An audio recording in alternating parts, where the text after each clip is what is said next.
Hello friends, आज के इस वीडियो में मैं आपको एक्सप्लेन करने वाली हूँ 2024 में रिलीज हुई web series queen of tears के 4th एपिसोड। ये एक रोमांटिक कॉमेडी कोरियन ड्रामा है। एपिसोड की शुरुआत वहीं से होती है जहाँ से लास्ट एपिसोड खत्म हुई थी। हैन को अपना फोन पॉकेट में मिल जाता है तो यूनू को बताती है कि फोन मेरे पास ही है। तो भागकर हैन के पास आता है और उसके हाथों को होल्ड कर लेता है, जिससे कि हैन का फोन नीचे गिर जाता है। इससे दोनों करीब आ गए थे। तो हैन पूछती है क्या कर रहे हो तुम? वो तो नर्वस होके कहता है कि पता नहीं मैं क्या कर रहा हूँ। फिर कहता है कि थैंक गॉड तुम्हारा फोन मिल गया, वरना इसे ढूंढने में काफी परेशानी होती। हैन उसे देखते हुए कहती है कि मैं कॉन्फिडेंट क्यों नहीं थी। तो वो पूछता है क्या मतलब? पर हैन उसके आंखों में देख ही रही थी तो वो उसका हाथ छोड़ देता है। पर हैन उसे अपने करीब खींच लेती है और कहती है कि मैंने कहा था ना कि मैं कुछ नया चीज ट्राई करने वाली हूँ। ये बोलकर वो उसे किस करने लग जाती है, जिसे यूनो की आंखें खुली की खुली रह गई। फिर वो हैन के फोन को देखता है लेकिन वो स्विच ऑफ हो जाता है। फिर दोनों घर के अंदर जाते हैं और अपने अपने रूम के ओर जाने लगते हैं। पर यूनो की नजर तो बस हैन के फोन पर ही थी। वो उसे लेने की कोशिश करने जा ही रहा था, तभी हैन अचानक से पीछे मुड़ जाती है तो वो उसे देखने लगता है। तो हैन अपने रूम में चली जाती है, पर यूनो अभी भी उसके पीछे पीछे ही आ रहा था। तो दरवाजे पर रुककर उसे गुड नाइट कहती है तो वो भी उसे गुड नाइट कह देता है। और जब वो जाने लगती है तो वो उसका फोन वाला हाथ पकड़ लेता है और पूछता है कि क्या तुम अभी सोने जा रही हो? हैन इससे थोड़ा सरप्राइज होती है तो वो उसका हाथ छोड़ देता है। तो हैन कहती है कि पता नहीं, ये बोलकर अंदर चली जाती है। फिर वो सोचता है कि उसका फोन तो अभी तुरंत ही चार्ज हो जाएगा, फिर क्या होगा। पर हैन ने तो कुछ और ही समझ ली थी और खुद से कहती है कि क्या था ये, उसे डायरेक्टली कह देना चाहिए था कि वो अंदर आना चाहता है। ये बोलकर वो स्माइल करते हुए फोन को चार्ज में लगाती है और शावर लेने चली जाती है। तो यूनो दरवाजे पे कान लगाकर पानी की आवाज सुनता है तो समझ जाता है कि हैन शावर लेने चली गई है, इसलिए वो अंदर आ जाता है। बिना आवाज किए फोन के पास जाता है और उसे ऑन करता है। फोन ऑन तो हो जाता है लेकिन पासवर्ड डालना था। वो सोचने लगता है कि पासवर्ड क्या हो सकता है, हैन का बर्थडे या डिपार्टमेंटल स्टोर का ओपनिंग डेट या मेरा बर्थडे या हमारी वेडिंग एनिवर्सरी। लेकिन ये सारा ऑप्शन गलत निकला, जिसकी वजह से उसे अब 30 सेकंड रुकना पड़ेगा। पर वो घबराते हुए 30 सेकंड पूरे होने का वेट करता है और इसी बीच में उसको एक बार लगा कि हैन बाहर आ रही है, इसलिए वो भागने के लिए सोचता है। पर फिर से शावर की आवाज आती है, इसलिए वो वापस आ जाता है और बहुत ज्यादा सोचने के बाद कहता है कि 1031 तो नहीं हो सकता। पर जैसे ही वो एंटर करता है तो लॉक खुल जाता है। तो वो जल्दी से मिशन का टेक्स्ट को डिलीट कर देता है और फोन को रख के भागने लगता है। तभी हैन बाहर आ जाती है तो पूछती है कि तुम यहाँ क्या कर रहे थे? वो काफी नर्वस हो जाता है और कहता है वो मैं नहीं, नींद आ रही थी। तो हैन कहती है तुम्हें नींद नहीं आ रही थी इसलिए तुम मेरे रूम में आ गए? और कहती है कि तो तुम सो नहीं पा रहे थे मेरे वजह से ना, इसलिए तुम यहाँ चले आए? हैन तो अपने दिमाग में अपनी ही कहानी बनाई जा रही थी तो यूनो से रहा नहीं जा रहा था। तो वो उसे कह देता है कि ऐसा नहीं है, मुझे बस नींद नहीं आ रही थी, इसका कोई रीजन नहीं है, इसलिए मैं देखने आ गया, कहीं तुम भी मेरे जैसे ही फील नहीं कर रही हो तो। पर हैन तो उससे देख के मुस्कुराने लगती है और वो कहता है कि इसलिए मैंने सोचा कि अगर तुम्हें मुझसे कोई बात करनी हो तो, पर तुम तो काफी थक गई होगी, इसलिए मैं चलता हूँ, तुम आराम करो। हैन कहती है थोड़ी टायर्ड हूँ पर चलेगा, चलो बात करते हैं, आ जाओ बैठो। पर वो बहाने मारने लगता है कि नहीं इट्स ओके, तुम थक गई हो ना इसलिए आराम करो, मैंने शायद ही खुद से ही सोच लिया कि हमें बात करना चाहिए, तुमने तो ड्रिंक भी किया है इसलिए तुम्हें आराम करना चाहिए। हैन कहती है मैंने ड्रिंक तो की थी लेकिन अभी ठीक हूँ, इसलिए हम थोड़ा बात कर सकते हैं, आ जाओ यहाँ पे बैठो। यूनो कहता है नहीं बैठने की जरूरत नहीं है, आई एम सॉरी तुम्हें परेशान करने के लिए, तुम्हें तो कल बहुत सारा काम भी करना है, इसलिए आराम से सो जाओ, गुड नाइट, स्वीट ड्रीम कहकर भाग जाता है। पर हैन तो ये सोचकर बहुत खुश हो रही थी कि इसको मेरी कितनी ज्यादा फिक्र है। पर यूनो फाइनली बाहर जाकर चैन की सांस लेता है और अपने रूम में जाके हैन के फोन के पासवर्ड के बारे में ही सोचने लगता है। फिर हम फ्लैशबैक में देखते हैं 3 साल पहले शादी के कुछ महीने बाद हैन और यूनो डॉक्टर के पास गए थे, जहाँ उन्हें पता चलता है कि हैन 4 हफ्ते में प्रेग्नेंट है, जिसे वो दोनों बहुत ही ज्यादा खुश थे। यूनो डॉक्टर से पूछता है कि हमारे बेबी कब आएगा? तो डॉक्टर बताते हैं कि ड्यू डेट अक्टूबर 31 को है, यानी 1031। ये हैन ने अपने फोन का पासवर्ड रखा था। इससे दोनों बहुत ज्यादा खुश थे और दोनों अपने बेबी के आने की तैयारी में लग जाते हैं। हैन टॉप क्वालिटी के इको फ्रेंडली मटेरियल मंगवाती है, जिसे रूम को यूनो ने खुद अपने हाथों से डेकोरेट करता है। फिर प्रेजेंट में यूनो अपने रूम के छत पे एक स्माइली स्टिकर देखता है, जिसे हमें समझ में आता है कि ये वही रूम था जिसे वो लोग होने वाले बेबी के लिए डेकोरेट किए थे।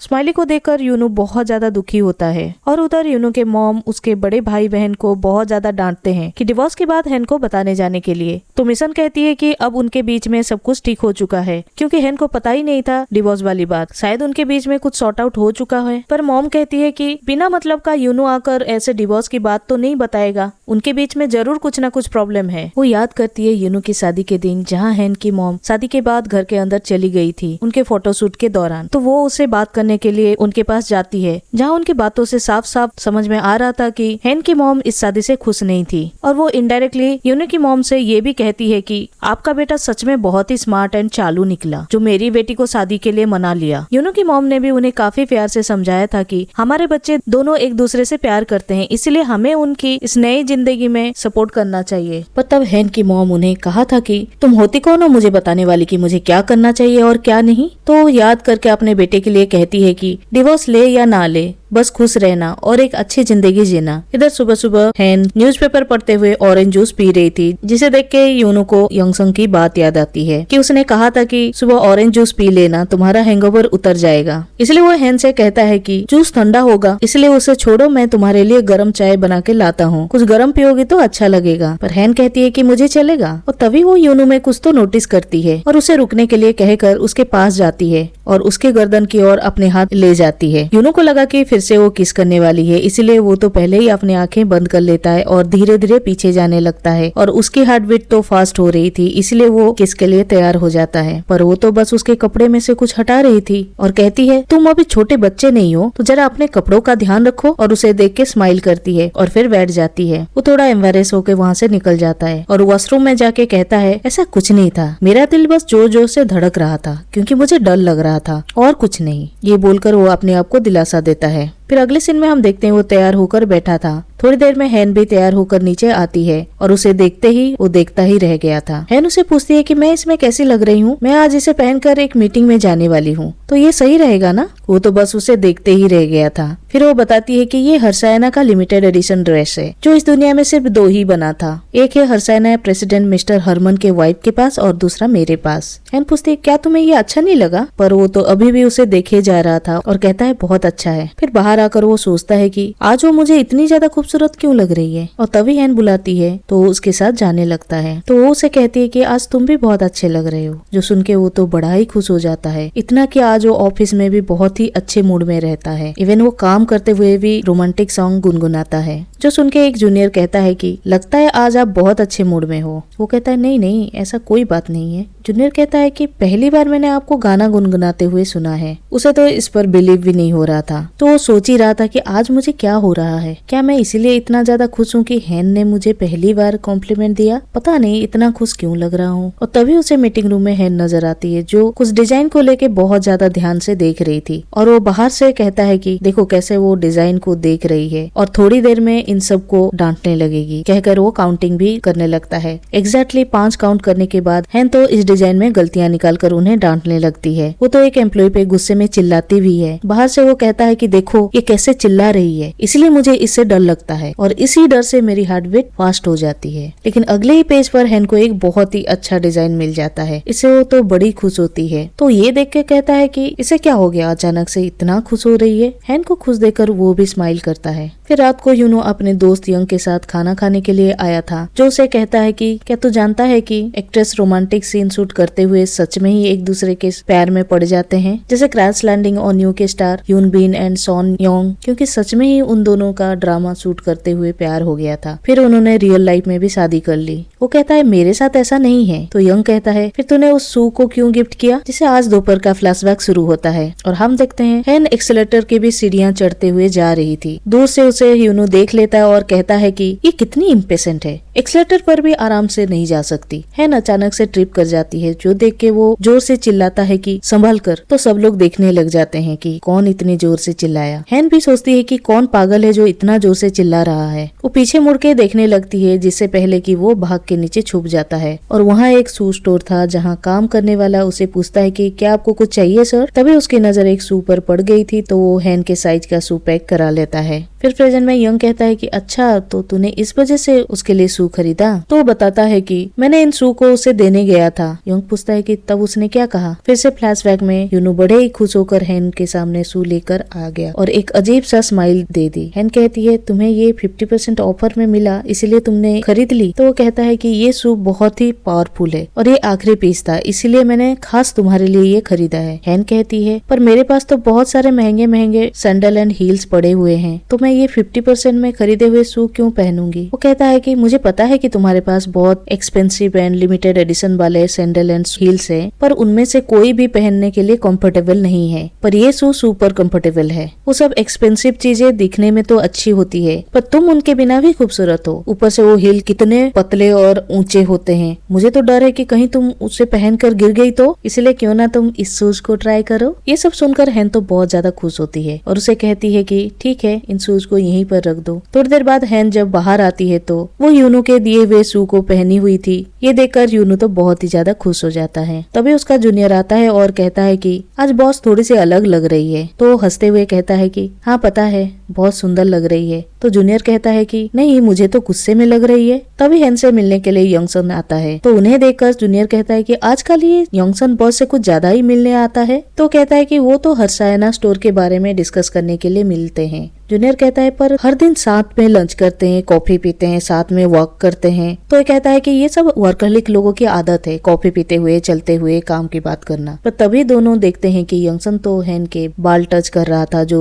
देख के जूनियर तो हैरान रह जाता है। तभी यूनू कहता है कि वो दोनों कॉलेज के दोस्त हैं। शायद मिस्टर यंगसन हैन को अच्छे से नहीं जानते क्योंकि हैन को किसी और का उसके बाल टच करना बिल्कुल भी पसंद नहीं है। पर तभी जूनियर कहता है कि पर बॉस तो स्माइल कर रही है, शायद वो इतना भी हेट नहीं करती। दोनों को ऐसा स्माइल करता हुआ देखकर यूनू को तो बड़ी जेलसी होती है और इस यंगसन पे तो काफी गुस्सा आता है और ये सब वो अभी तक यंग को बता रहा था। तो यंग पूछता है कि तब क्या तू जेलस था। वो तो मानने को तैयार नहीं था। कहता है कि तू पागल है, मुझे वाला जेलसी क्यों होगी। उन्हें जैसे बात करनी है करे, जहाँ साथ में जाना है जाए, मैं क्यों जेलस हूँगा। ये सब बोलते हुए भी उसकी जेलसी चेहरे पे साफ साफ नजर आ रही थी। इधर हैन यंगसन के साथ मिस्टर हरमन के साथ मीटिंग करने आती है। यंगसन उसके शू नोटिस करता है और पूछता है कि तुमने ये शू क्यों पहना है, तुम्हें हर्षायना का कुछ स्टाइलिस्ट पहनना चाहिए था। हैन तो पूरे प्राउड के साथ बताती है कि ये मेरे हस्बैंड ने मुझे गिफ्ट किया और मुझे पहनने के लिए कहा इसलिए मैंने पहन लिया। और जहाँ तक हर्षायना की बात है तो ये ड्रेस तो हर्षायना का ही है, बाकी हील्स और सैंडल कंफर्टेबल नहीं होते हैं, इसीलिए यूनू को मेरी बहुत फिक्र रहती है कहीं मैं गिर गई तो,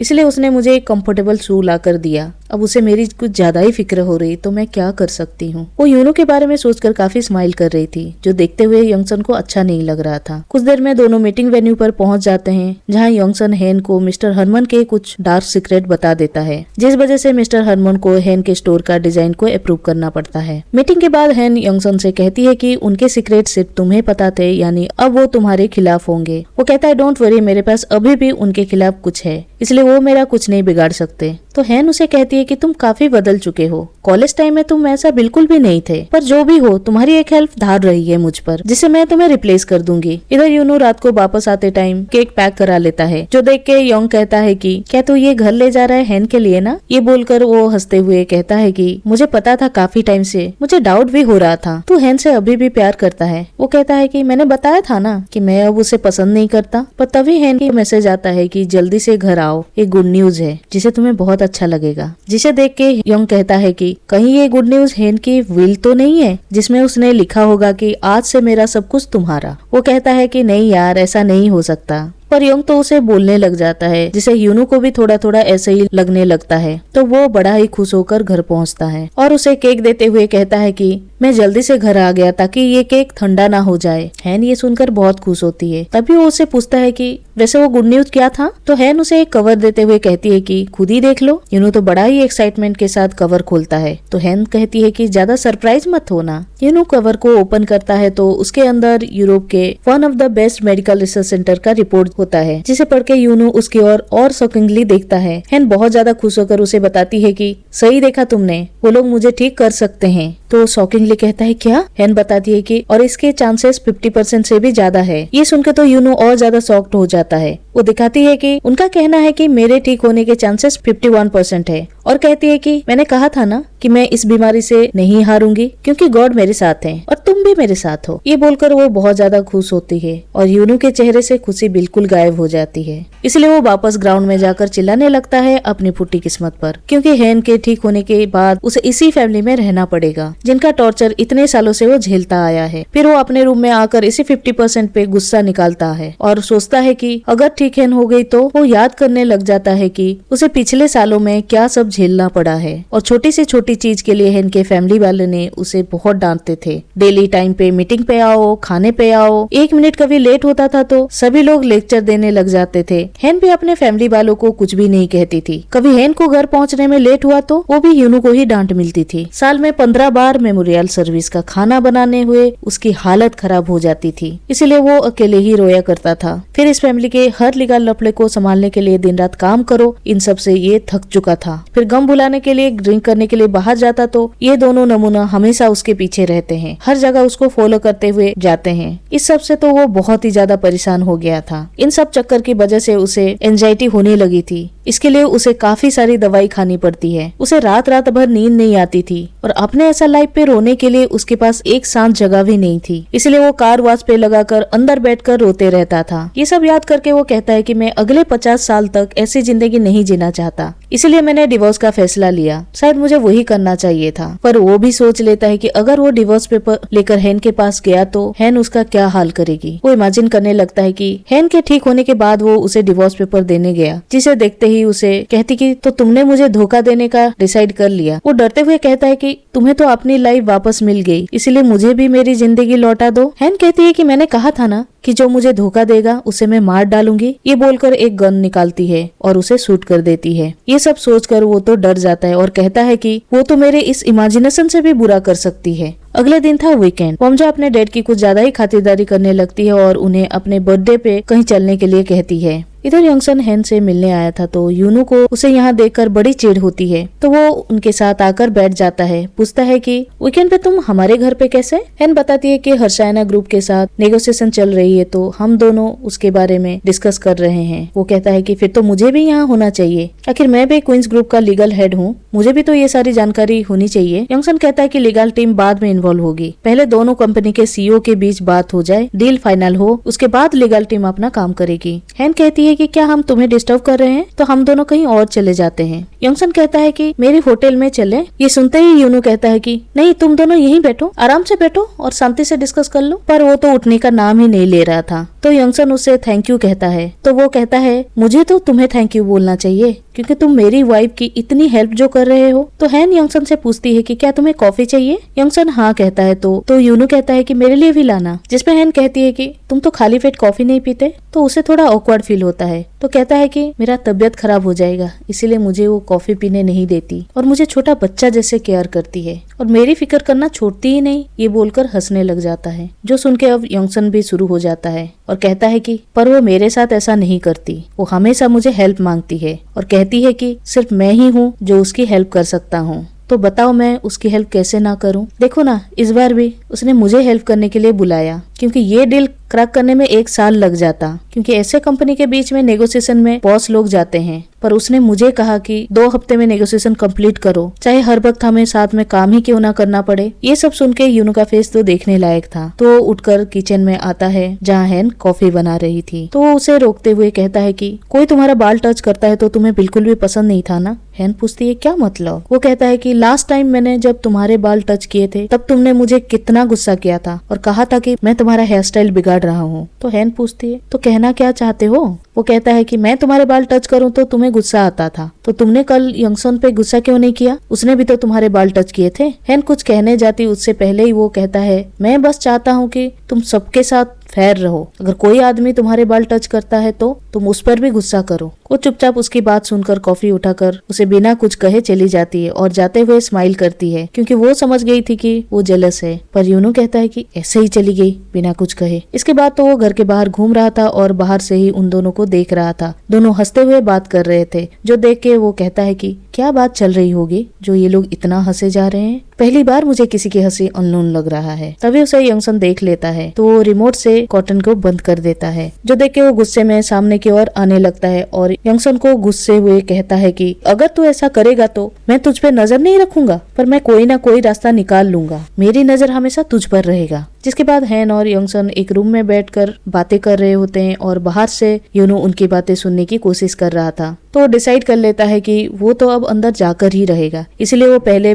बहाने सोचने लगता है कि मैं अभी अंदर जाऊंगा और कहूंगा कि मैं बाहर से गुजर रहा था, तभी मुझे हनी सुनाई दिया तो मुझे लगा तुमने मुझे बुलाया तो मैं अंदर आ गया, और वो ऐसा ही करता है। पर हैन कहती है कि मैंने तो तुम्हें नहीं बुलाया। तो वो बहाने मारने लग जाता है कि अच्छा तो शायद मैंने गलत ही सुना होगा, तो तुम लोग बात करो, मैं यहीं पे हूँ। ये बोलकर वो दरवाजे पर खड़ा हो जाता है। तभी वहाँ पे सुचल आ जाता है और वो भी यंगसन के साथ अपनी एक डील करवाना चाहता था ताकि उसे यंगसन की हेल्प मिले और वो एक अच्छी डील करके ग्रैंडपा को इम्प्रेस कर सके। पर हैन उसे बाहर जाने के लिए कहती है, पर सुचल उसे मना लेता है और यंगसन से बात करने के लिए यूनो को जाने के लिए कहकर डोर बंद कर देता है। शाम को यूनो यंग के साथ बात कर रहा होता है जहाँ यूनो का मूड ऑफ था। यंग कहता है कि यंगसन तो तेरे लिए एक नई उम्मीद है। तो पूछता है कैसे? तो वो बताता है कि हैन के सर्वाइवल चांसेस 51% है, जिसके लिए तुझे खुश होना चाहिए। एक आइडिया है जिसे तुझे एलिमनी के पैसे भी मिल जाएंगे और तुझे इस फैमिली से छुटकारा भी। तो सोच, अगर यंगसन और हैन एक दूसरे से प्यार करने लगे तो वो तुझे डिवोर्स दे देगी, जिसे तुझे एलिमनी के पैसे भी मिल जाएंगे और इस फैमिली से आजादी भी। पर वो तो ये सुनकर बिल्कुल भी खुश नहीं होता और कहता है कि जो भी हो जाए, पर मुझे ये यंगसन पसंद नहीं है, बहुत अजीब लगता है और हैन के साथ में मैं उसे बिल्कुल नहीं देख सकता। वो हैन के लिए बिल्कुल भी अच्छा नहीं है। जो सुन के यंग को तो समझ में आ रहा था कि वो अभी भी हैन को लाइक करता है।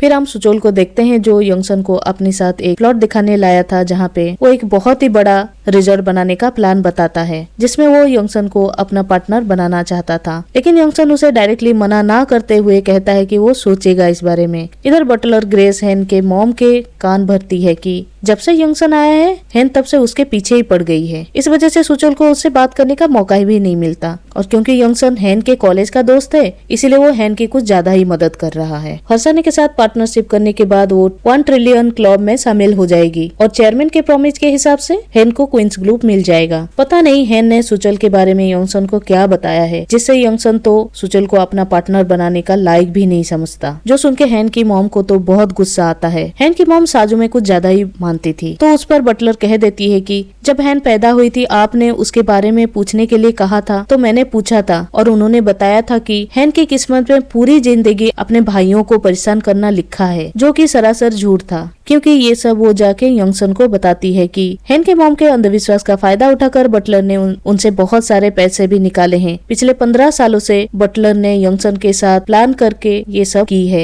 हैन की मॉम तो उसे बात करने के लिए गुस्से में उसके घर चली जाती है, जहाँ शाम को हैन घर आती है पर उसकी तबीयत सही नहीं लग रही थी। फिर उसके आते ही मॉम तो उस पर गुस्सा करने लगती है, कहती है कि तुमने ही जरूर सुचल के खिलाफ यंगसन को कुछ कहा होगा, इस वजह से वो सुचल के साथ काम करना नहीं चाहता है। हैन कहती है कि मैं भला ऐसा क्यों करूंगी? तो वो कहती है कि क्वींस ग्रुप को हथियाने के लिए तुम इतनी सेल्फिश हो कि कुछ भी कर सकती हो, चाहे सामने कोई मर भी रहा हो तभी भी से तुम अपने आप को ही बचाओगी। यूनो भी आ चुका था और उनकी बातें सुन रहा था। तभी हैन को चक्कर आने लगता है, पर यूनो उसे पकड़ लेता है, पर मॉम फिर भी उसे डांटते जा रही थी। तो यूनो पहली बार उनकी बात काटते हुए कहता है कि हैन का सुबह से तबीयत खराब है, इसलिए उसे आराम करना होगा। जो सुन के मॉम को और ज्यादा गुस्सा आता है और कहती है कि मैं अभी भी इससे बात कर रही हूँ और तुम मुझे जाने के लिए कह रहे हो। वो उन्हें सॉरी कहता है तो मॉम चली जाती है। फिर वो हैन को उसके रूम में ले जाता है, जहाँ उसको मेडिसिन देता है। हैन की बिगड़ती कंडीशन देखकर वो कहता है कि क्या हमें तुम्हारी फैमिली को तुम्हारी कंडीशन के बारे में बता देना चाहिए, पर हैन मना कर देती है। वो उसे समझाता है कि तुम्हारी कंडीशन और बिगड़ सकती है, पर हैन कहती है कि मैंने बताया ना कि मैं अपना ट्रीटमेंट करा लूंगी। वो कहता है कि आखिर तुम इस 1 ट्रिलियन क्लब में जाने के लिए इतना रिस्क क्यों ले रही हो, सिर्फ इसीलिए कि तुम नहीं चाहती वो तुम्हारे हक की चीजें ले लें। वो कहती है कि मैं बस उन्हें एक और शौक नहीं देना चाहती। मेरे पेरेंट्स ने ऑलरेडी एक बच्चा खोया है, उसके लिए वो आज भी दुखी हैं, तो अपने बारे में बताकर मैं उन्हें और दुखी नहीं देख सकती। जो सुन के यूनो को भी बहुत बुरा लगता है। हैन कहती है कि मुझे यकीन है मैं ठीक हो जाऊंगी, इसलिए मुझे किसी पेशेंट की तरह ट्रीट मत करो। ये बोलकर उसे जाने के लिए कहती है। इधर हमें पता चलता है कि यंगसन ने क्वींस ग्रुप के सारे बड़े बड़े डायरेक्टर्स, शेयर होल्डर्स के शेयर खरीद रहा था, स्पेशली जो डायरेक्टर्स चेयरमैन को सपोर्ट करते थे। यंगसन उन सभी के शेयर्स खरीद लेता है। उधर बॉम्जा उसके डैड से जीत करके डिनर के लिए बुला लेती है और वहाँ पर बॉम्ब से उसके डैड से माफी मांगता है। तो हमें यहाँ पता चलती है कि 20 साल पहले बॉम्बसेक ने अपने डैड को ही धोखा दिया था क्वींस ग्रुप को हड़पने के लिए, और उसने एक फ्रॉड करके डैड को ही जेल भेज दिया था, जिस वजह से उसके डैड ने उसे क्वींस फैमिली से निकाल दिया था और पिछले 20 सालों से उसे बात भी नहीं कर रहे थे और आज भी वो उसे माफ नहीं करते। अगले दिन हैन के मॉल पे एक कपल हंगामा करने लग जाते हैं और वहाँ के चीजें भी तोड़फोड़ कर लेते हैं। फिर वो बंदा एक फीमेल एम्प्लॉय पे हाथ उठाने ही जा रहा था, पर हैन आकर उसका हाथ पकड़ लेती है। तो ये बंदा कहने लगता है कि तुम्हारी सीईओ को बुलाओ, मुझे उससे ही बात करनी है। तो हैन उसे अपना इंट्रो देती है, तो वो बंदा हैन को ही कहने लग जाता है कि तुमने अपने एम्प्लॉय को कस्टमर से बात करना सिखाया नहीं है। तो वो अपने एम्प्लॉय से कहती है कि सही कहा, मैंने तुम्हें नहीं बताया कि अगर ऐसे पागल हमारे मॉल में घुस आए तो सबसे पहले पुलिस को कॉल करना चाहिए। फिर उस बंदे से कहती है कि यहाँ जो तुमने तोड़फोड़ मचाई है इसका कंपनसेट करने के लिए तैयार रहना। ये बोलकर वो सिक्योरिटी को बुलाती है और उन्हें पुलिस स्टेशन भिजवा देती है, जो देख के वहाँ मौजूद सभी लोग हैन की तारीफ करने लग जाते हैं और वो एम्प्लॉय भी हैन को थैंक यू कहती है। उधर यूनू के होम टाउन में उसके डैड मिस्टर बेग, जो कि इस टाउन के चीफ थे, उनके अब एक कॉम्पिटिटर खड़ा हो गया था जिसकी फैमिली गांव में अपना हुक्म चलाना चाहती थी। इसके फैमिली वालों के बारे में मिस्टर बेग को सब कुछ पता था, जो उनकी फैमिली का बदनाम कर रहा था और लोगों में रूमर्स फैला रहा था कि मिस्टर बेग के कहने पर पूरा गांव नाशपाती की खेती कर रही है, उसका कोई फ्यूचर नहीं है, जो आगे चलकर सभी को नुकसान होगा। तब वो कॉम्पिटिटर यंगदुरी का चीफ बनने के लिए यहाँ के सारे लोगों को फ्री में दारू बांट रहा था, फ्री में खाना भी खिला रहा था ताकि आज होने वाले इलेक्शन में वो जीत सके। यूनू का बड़ा भाई यंगते भी यहाँ पे फुकट का खाना खाने के लिए गया था, जो देखकर मिस्टर बेग को तो बहुत ही ज्यादा गुस्सा आता है। तो वो उसे अच्छे से डांट लगाते हैं और उसके बाद ये लोग भी अपने इलेक्शन की तैयारी करने के लिए लग जाते हैं। फिर वोटिंग शुरू होने वाली थी, इसलिए मिशन के दोस्त उसे बुलाने आए थे कि तुम्हारे डैड को तुम्हारी सपोर्ट की जरूरत होगी। पर मिशन किसी को मैसेज कर रही थी, तो उन्हें कहती है कि मैं जल्दी आ जाऊंगी, तुम लोग जाकर उन्हें सपोर्ट करो। इधर मिस्टर बेग का कॉम्पिटिटर बड़े बड़े वादे करने लग जाता है और अब से नाशपाती छोड़कर एप्पल की खेती करने के लिए कहता है। लगभग सारे लोग तो उसकी बात में आ जाते हैं। मिस्टर बेग तो छुपकर उनके लेक्चर सुन रहे थे। अब तो उन्हें घबराहट होने भी लगी थी, क्योंकि वो काफी अच्छे से बोल रहा था। कुछ देर बाद बारी आती है मिस्टर बेग की, तो वो भी स्टेज पे जाकर अपनी स्पीच देते हैं, पर ज्यादातर लोग उनका मजाक ही उड़ा रहे थे। एक लेडी तो ये भी कह देती है कि अगर हमारे यहाँ के नाशपाती इतने ही खास होते तो अब तक शायद आपके डॉटर इन लॉ के स्टोर में बिकते। ये बात उठते ही सभी लोग उसके बारे में ही बात करने लग जाते हैं और बात करते हैं कि शादी के बाद तो वो एक बार भी हमारे गांव नहीं आई है, और हैन और ह्यूनो को लेकर कई तरह की गॉसिप शुरू हो जाती है। तभी यहाँ की कुछ चीजें हिलने लगती है। लोगों को समझ नहीं आ रहा था कि ये क्या हो रहा है। तभी वो लोग खिड़की से देखते हैं कि सामने से बहुत सारी गाड़ियां इसी ओर आ रही है। देखते ही देखते बहुत सारे ट्रक एंड कार्स आ गए थे, जिन्हें देखकर तो मिशन काफी खुश होती है। तभी हम देखते हैं कि एक कार से हैन निकलती है और इसी कम्युनिटी हॉल में आ जाती है, जहां उसे देख के तो सभी लोग हैरान रह गए थे और यूनू के डैड भी उसे देखकर हैरान रह गए थे। डैड पूछते हैं कि तुम यहाँ कैसे? तो हैन कहती है कि मैंने आपका 60th बर्थडे मिस किया था, जिसके लिए आई एम सॉरी, और मुझे खुशी है कि यहाँ सभी लोग मौजूद हैं, इसलिए आपकी बिलेटेड बर्थडे को सेलिब्रेट करते हुए मैं आज पूरे गाँव को ट्रीट देने वाली हूँ। ये बोलकर वो सभी को अपना इंट्रो देती है कि मैं इस गांव के विलेज चीफ मिस्टर बेग की डॉटर इन लॉ होंग हैन हूँ। सभी लोग उसके स्वागत में ताली बजाने लगते हैं। यंगते को तो बिलीव ही नहीं हो रहा था कि हैन यहाँ पे कैसे आई। तो उसे मिशन बताती है कि मैंने उसे मैसेज करके बुलाया। तो हम फ्लैशबैक में देखते हैं कि मिशन ने हैंग को मैसेज करके बताया था कि आज हमारे गाँव में इलेक्शन है, इसमें डैड को सपोर्ट करने के लिए हमें तुम्हारी जरूरत है। तुमने पिछली बार कहा था कि मैं तुम्हारे यहाँ आऊंगी, सो प्लीज क्या तुम आज आ सकती हो? इसके लिए हैन हाँ कह दिया था। अब प्रेजेंट में हैन सारे गांव वालों के लिए उसके स्टोर से बहुत सारी महंगी महंगी चीजें लाई थी, जिसे सारे लोग तो अपने वोटिंग मिस्टर बेग को दे देते हैं और वो फिर से विलेज चीफ बन जाते हैं। हैन पूरे गांव को दावत देती है, जहां पूरे गांव वाले मजे से खाना पीना करते हैं और हर एक पर्सन को क्वींस ग्रुप की ओर से गिफ्ट मिलता है, जो सब देखकर ह्यूनो की मॉम ह्यूनो को कॉल करके बताती है कि हैन हमारे गांव में आई हुई है। जो सुन के ह्यूनो हैरान हो जाता है कि वो कब गांव चली गई, इसीलिए वो जल्दी से अपने होम टाउन के लिए निकल जाता है। फिर इधर हैन घर पे यूनो के रूम में आती है, जहाँ की चीजों को देखकर वो अपने पुराने दिन याद करती है। जब वो यूनो के घर आई थी, वो यूनो के फोटोज को देखकर स्माइल करती है। तभी उसे ड्रॉ में एक MP3 प्लेयर मिलता है, जिसे वो बैठकर गाना सुनने लगती है। तभी एक बच्चा आकर हैन से पूछता है कि तुम हो कौन और यहाँ कैसे?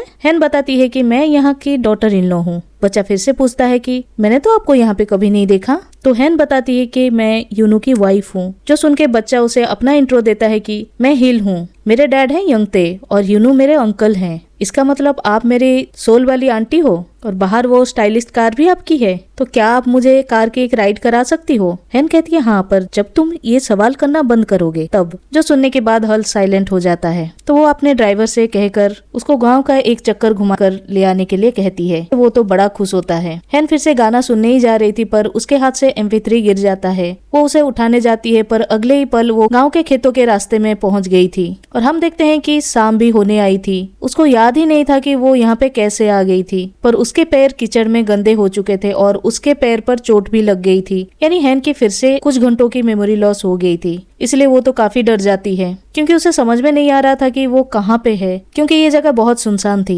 इधर यूनू घर पहुँच के हैन के बारे में पूछता है पर किसी ने उसे नहीं देखा होता है। तो उसे अपने घर के आसपास ढूंढने के लिए निकल जाता है और उसको कॉल भी करता है पर उसका नंबर नहीं लगता। घर के पास वो ड्राइवर को देखता है, उसे पूछता है कि वो कहाँ पे है। ड्राइवर बताता है कि कुछ टाइम पहले तो वो यहीं पे थी और तभी उसको वो MP3 प्लेयर मिलता है। फिर वो साइकिल लेकर हैन को ढूंढने के लिए निकल पड़ता है और पूरे गाँव में हैन का नाम चिल्लाते हुए ढूंढने लगता है। ढूंढते हुए वो वही जगह पे पहुंच जाता है जहाँ कुछ देर पहले हैन थी, लेकिन अभी वो वहाँ पर नहीं थी। इसलिए वो गांव के दूसरे रास्ते ढूंढने के लिए निकल जाता है। ऐसे ही वो ढूंढते ढूंढते रात हो जाती है और हैन चलते चलते गांव के बाहर जाने वाली एक ब्रिज के पास पहुंच गई थी, लेकिन वो फिर से भूल गई थी कि वो यहाँ कैसे आई। इसलिए वो अभी और ज्यादा घबराई हुई थी और तभी सामने से यूनू आता हुआ दिखता है और वो भी उसे देखकर साइकिल फेंक कर उसके पास जाता है और उसे थोड़ा चिल्ला कर पूछता है कि तुम यहाँ क्या कर रही हो? वो कहती है कि चिल्ला क्यों रहे हो? वो पूछता है कि तुम अचानक मेरे गांव में क्या कर रही हो और इतने वक्त तक तुम थी कहाँ? मैंने तुम्हें कहाँ कहाँ नहीं ढूंढा, किसी को भी पता नहीं तुम्हारे बारे में।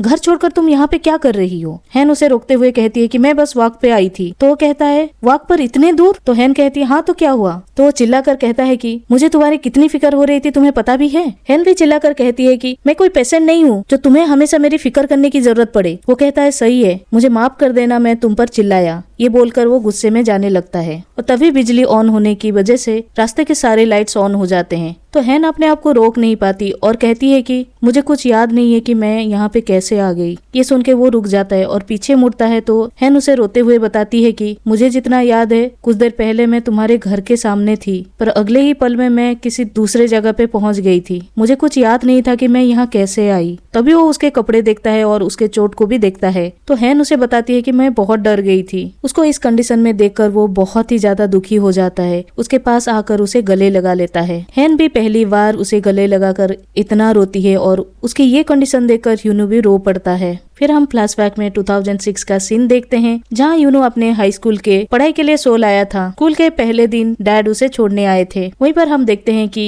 इसी स्कूल में हैन भी पढ़ती थी, पर वो अपने आगे की पढ़ाई के लिए US जाने वाली थी। इसीलिए टीचर सारे क्लासमेट्स को उसे गुड बाय कहने के लिए कहते हैं। इसके बाद हम देखते हैं कि उसके क्लासमेट गॉसिप करते हैं कि हैन के भाई के मरने के बाद रूमर्स फैला हुआ है कि हैन पागल हो गई है और उसे मेंटल हॉस्पिटल में एडमिशन करने के लिए US ले जाया जा रहा है। पर हैन उनकी बात को इग्नोर करके अपने बैग पैक करके बाहर जाने लगती है और हम देखते हैं कि उसी MP3 प्लेयर से वो गाना सुन रही थी जो कि अभी प्रेजेंट में यूनू के रूम में था। तो वो आखिरी बार स्कूल को देखती है, पर पीछे मुड़ते ही उसका पैर ट्रिप होके वो नीचे गिर जाती है और रोने लगती है। तभी सामने से यूनू आ रहा था जो उसे गिरते देखकर उसे एक बैंडेड देता है, पर हैन कहती है कि मुझे नहीं चाहिए। ये कहकर वो उठने वाली होती है पर उसके पैर में दर्द होता है, इसलिए यूनू वो बैंडेड उसके घुटने पर लगा देता है और कहता है घर जाकर इसे साफ करके दवाई लगा लेना, और उसे उठाने के लिए अपना हाथ बढ़ाता है। तभी वो उसके आंसू गिरते हुए देखता है तो पूछता है क्या तुम रो रही हो? पर हैन नहीं कहकर वहाँ से चली जाती है। तो वो उसे जाते हुए देखता है कि वो कार में बैठकर चली जाती है। तभी वो पीछे मुड़ता है तो उसे नीचे उसका MP3 प्लेयर मिलता है। जब तक वो हैन को आवाज लगाता वो जा चुकी थी। और इसी के साथ ही ये एपिसोड यहीं पर खत्म हो जाती है। आपको ये एक्सप्लेनेशन कैसा लगा कमेंट करके जरूर बताना। वीडियो पसंद आया तो प्लीज लाइक करके शेयर कर देना। ऐसे ही एक्सप्लेनेशन देखने के लिए बने रहे हमारे चैनल के साथ। आज के लिए इतना ही, मिलते हैं अगले वीडियो में। तब तक के लिए बाय बाय, टेक केयर।